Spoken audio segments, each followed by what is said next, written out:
Welcome to our fourth and final module. How will you know if it's working? We're going to discuss strategic metrics and focus. This is the fourth decision that every digital business needs to make. In Module 1, we discussed what kind of digital business are you? In Module 2, who and how will your customers find you? In Module 3, why should they choose you? And now in Module 4, we're going to look at how will you know if it's working? Your first three decisions created your strategy. This fourth decision is about knowing whether that strategy is actually working and where to focus your effort. In this module, we'll be referring to Chapter 4 of my study guide. And in it, we follow a case study of Emma at StyleHub. StyleHub is a fast-growing online fashion retailer with $45 million in annual revenue. They have no physical stores, they're entirely digital. Their website traffic is up, social media engagement up, email open rates are looking good, and their app downloads are increasing.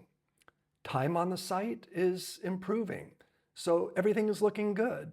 Until Emma asked, what decisions are we making based on these metrics?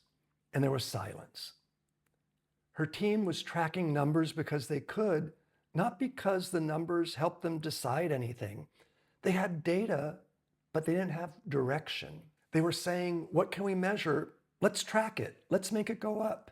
Many digital businesses make this same mistake. They start with what they can measure, then try and figure out what it means. For example, website visitors, track them, make the number go up. Social likes, count them, get more likes. Email opens, measure them, optimize for opens. But this is backwards, measuring because you can, not because it helps you make strategic decisions. The right approach is to ask, what do we need to know? Which metric answers that? And then track that. So Emma flipped it around. Instead of what can we measure, she asked, what do we need to know? And in their case, what they needed to know is their marketing bringing them the right customers? And are those customers actually buying?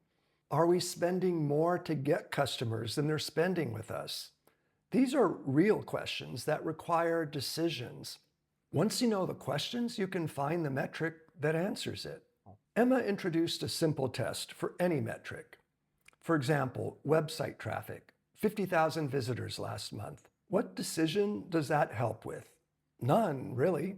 It's just a number. A better question would be, where are visitors coming from? Which sources lead to sales? And a better metric would be traffic by source with conversion rate. Take social media. They had 2,000 likes. What decision does that help with? None. It feels good, but it doesn't guide any specific action. A better question would be, which platforms bring in customers? And a better metric would be customer acquisition by platform. Then there was email open rates. They had a 24% email open rate. What decision does that help with? Well, it's limited. Opening doesn't mean buying. A better question would be, which emails lead to purchases? A better metric would be revenue per email sent. Do you see the pattern that's emerging? The question comes first, and the metrics come second. Your strategy needs metrics, but not random ones. You need metrics that are going to answer, are your decisions working? Think about the strategy you've been building. You chose a business model, you chose a discovery strategy, you defined your value proposition. Now you need to know, are these choices working? And that requires metrics, but not just random metrics. Specific metrics that tell you whether your decisions are playing out the way you hoped. You don't need sophisticated analytics on day one. You just need to answer the right questions.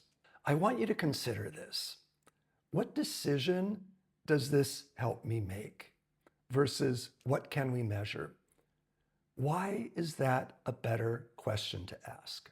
For your case study, consider if you could only ask 3 questions and get perfect answers. What would you ask?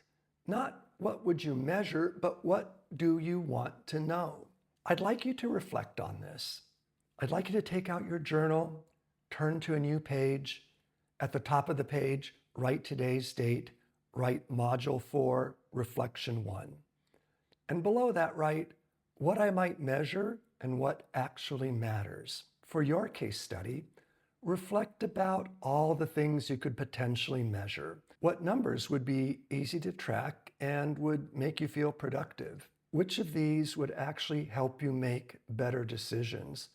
And which ones would just be interesting numbers? How are you going to decide what's worth measuring and what isn't? As always, I'd like you to find a quiet space where you can write in your journal for 5 to 10 minutes and reflect on this question creatively and strategically, knowing that there's no right or wrong answer. It's just an opportunity for you to express your thoughts.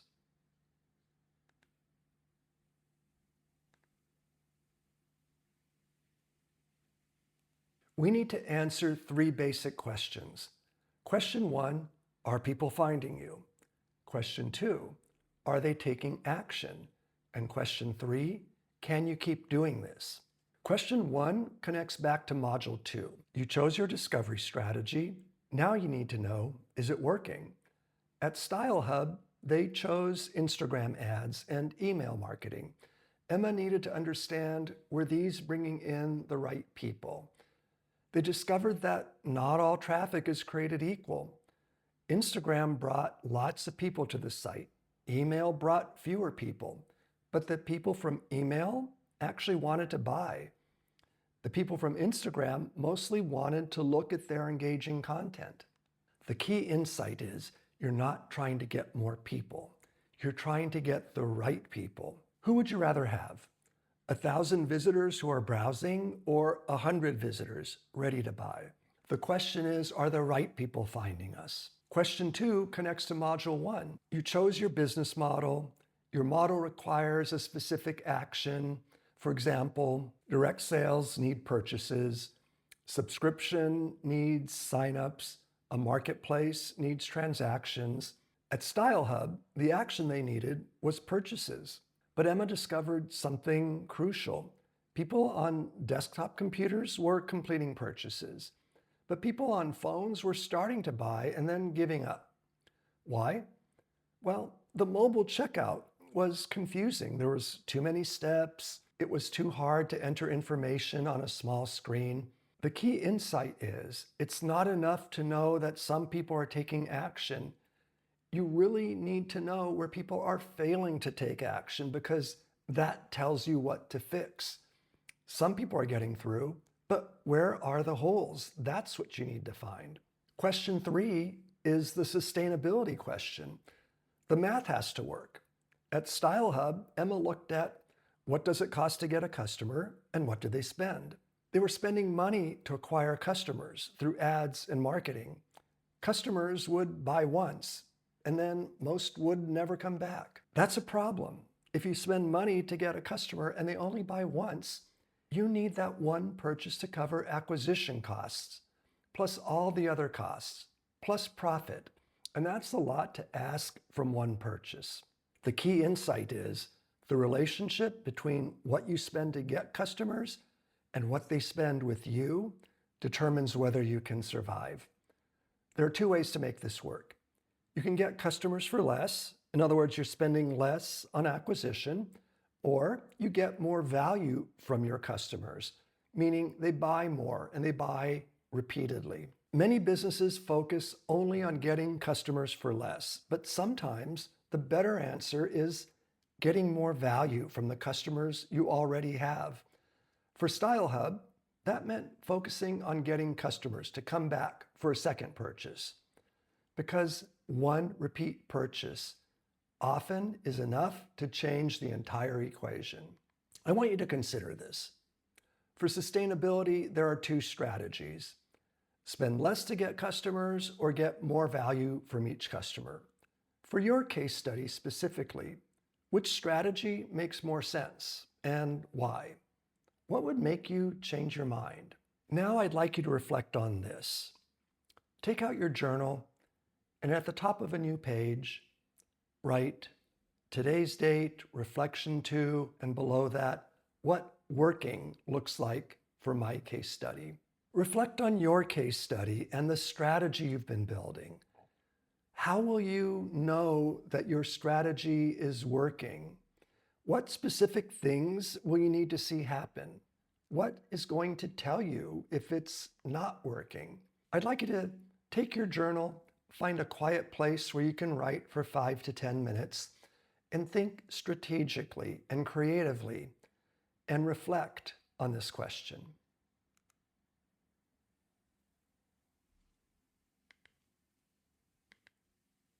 Emma had helped StyleHub figure out the right questions, the right metrics to track, but she noticed a new problem. Everyone was incredibly busy. Her marketing team was managing 7 social media platforms. Her product team was constantly testing new features. Her customer service was responding to every inquiry within minutes. And her analytics team were building detailed reports. But Emma asked, which of these activities is improving our 3 metrics? And most people couldn't answer because they were busy doing things that felt important. And they hadn't thought through which of these activities actually mattered. This is a dilemma in digital businesses because you can do almost anything. You can be on every social media platform. You can test every idea. You can measure everything. You could respond to everyone instantly. But just because you can, should you? This is the test. Does this activity improve one of your metrics? If yes, then it's essential now. And if you're not sure, then maybe later. Here's what you can do. You can create 2 lists. One is essential now, and that should be a short list. And then the next list is maybe later, which will probably be a much longer list. Emma had every team create 2 lists just like that. On list 1, essential now, the activities that clearly connected to improving their metrics, things that if they stopped doing, their numbers would get worse. And list 2, that was their maybe later list, and it included activities that might be valuable, but they weren't sure yet, and they could wait until they've proven their basic model. Here's what this looked like for StyleHub. Essential now, they had email marketing because that brought in the right customers. Flexible mobile checkout where conversions were failing, and following up with first-time buyers because that improved repeat purchases. Finally, they had simple weekly metrics to review that kept them focused. For maybe later, they had social platforms that didn't bring in new customers. They had new features that didn't affect conversion. They had complex analytics dashboards that didn't change decisions. And improving response time beyond good enough. The essential now list was short, and maybe later was longer. This is normal. The hard part isn't thinking of things to do. The hard part is choosing what not to do. The real question is not should we do this, but does this improve our metrics? The insight here is in digital businesses, you always have more opportunities than time. Success isn't about doing everything. It's about doing the right things consistently. Think about your own strategy. You chose a business model, you chose a discovery approach, you defined your value proposition, you identified your key metrics. Now, be clear about what's essential and what can wait. That clarity is what lets you actually execute. I want you to consider, does this improve one of our metrics instead of, should we do this? Is that a better question? And what's the difference? Think about essential now versus maybe later. How do you decide where something belongs? What if you're wrong? What if something put on maybe later is actually essential? I'd like you to reflect on this.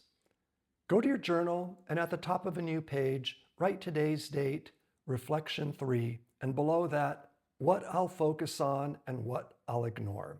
You've built a complete strategy across 4 modules. Now you need to decide, what will you actually do? What activities clearly matter for your case study? What sounds good but might not matter? What will be the hardest to say no to, even if you think you should? Write about how you'll maintain focus and how you'll resist the temptation to do everything, because the discipline to say not yet is what makes strategies actually work. So one more time, take your journal and find a quiet place where you can write for the next 5 to 10 minutes. Reflect on what you'll focus on and what you'll ignore. And remember, there's no right or wrong answer. This is just about your creative, strategic thinking.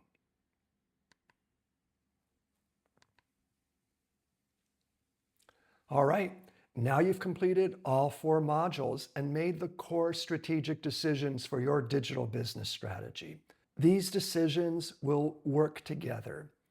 The kind of digital business you're in informs who your ideal customer is and how they're going to find you.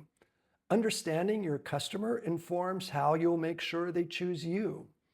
And understanding and how and why they choose you informs how you'll know if your strategy is working. Now you're ready to write the success metrics and strategic focus section of your digital business strategy. The 3 questions you'll answer and how you'll answer them. What's essential now because it clearly connects to your metrics? And what's maybe later and why it can wait? In our next session, bring a printed draft of your digital business strategy and your journal and work on them in class. And I look forward to seeing you there.